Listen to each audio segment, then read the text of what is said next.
राज्याचे उपमुख्यमंत्री आणि राष्ट्रवादी काँग्रेस पक्षाचे अजित पवार यांचे बारामती येथे झालेल्या विमान अपघातात निधन झाले आहे. अजित पवार यांचा जन्म 22 जुलै 1959 रोजी देवळाली प्रवरा, राहुरी तालुका, अहमदनगर जिल्हा येथे झाला. पुणे जिल्ह्यातील बारामती तालुक्यातील काटेवाडी हे त्यांचे मूळ गाव आहे. अजित पवार यांचे शिक्षण B.Com पर्यंत झाले आहे. 1982 राजकारणात प्रवेश, त्यावर्षी सहकारी साखर कारखान्याच्या संचालक मंडळावर निवड. 1991 पुणे जिल्हा सहकारी बँकेच्या अध्यक्षपदी निवड, 16 वर्ष पदावर. 1991 सर्वप्रथम बारामतीमधून लोकसभेवर, नंतर काका शरद पवार यांच्यासाठी खासदारकीचा राजीनामा. 1995, 1999, 2004, 2009 आणि 2014, 2019, 2024 असे सलग 7 वेळा विधानसभेवर. कृषी आणि ऊर्जा राज्यमंत्री जून 1991 ते नोव्हेंबर 1992. पाणीपुरवठा, ऊर्जा आणि नियोजन राज्यमंत्री नोव्हेंबर 1992 ते फेब्रुवारी 1993.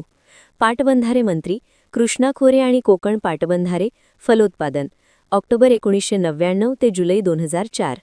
ग्रामीण विकास, पाणीपुरवठा आणि स्वच्छता, पाटबंधारे मंत्री कृष्णा खोरे आणि कोकण पाटबंधारे विकास महामंडळ, जुलै 2004 ते नोव्हेंबर 2004.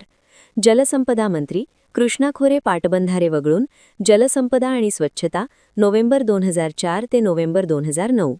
जलसंपदा मंत्री कृष्णा खोरे आणि कोकण पाटबंधारे वगळून ऊर्जा, नोव्हेंबर 2009 ते नोव्हेंबर 2010.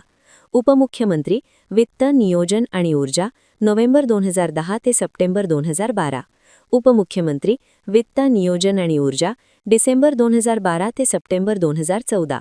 उपमुख्यमंत्री 23 नोव्हेंबर ते 26 नोव्हेंबर 2019. उपमुख्यमंत्री 30 डिसेंबर 2019 ते 29 जून 2022. विरोधी पक्षनेते 4 जुलै 2022 ते 30 जून 2023. उपमुख्यमंत्री 2 जुलै 2023 ते 26 नोव्हेंबर 2024. उपमुख्यमंत्री 5 डिसेंबर 2024. ऑगस्ट 2006 ते 19 ऑगस्ट 2018 महाराष्ट्र राज्य खो खो असोसिएशनचे अध्यक्ष, पुणे जिल्हा शिक्षण मंडळाचे अध्यक्ष आणि महाराष्ट्र राज्य कबड्डी असोसिएशनचे अध्यक्ष.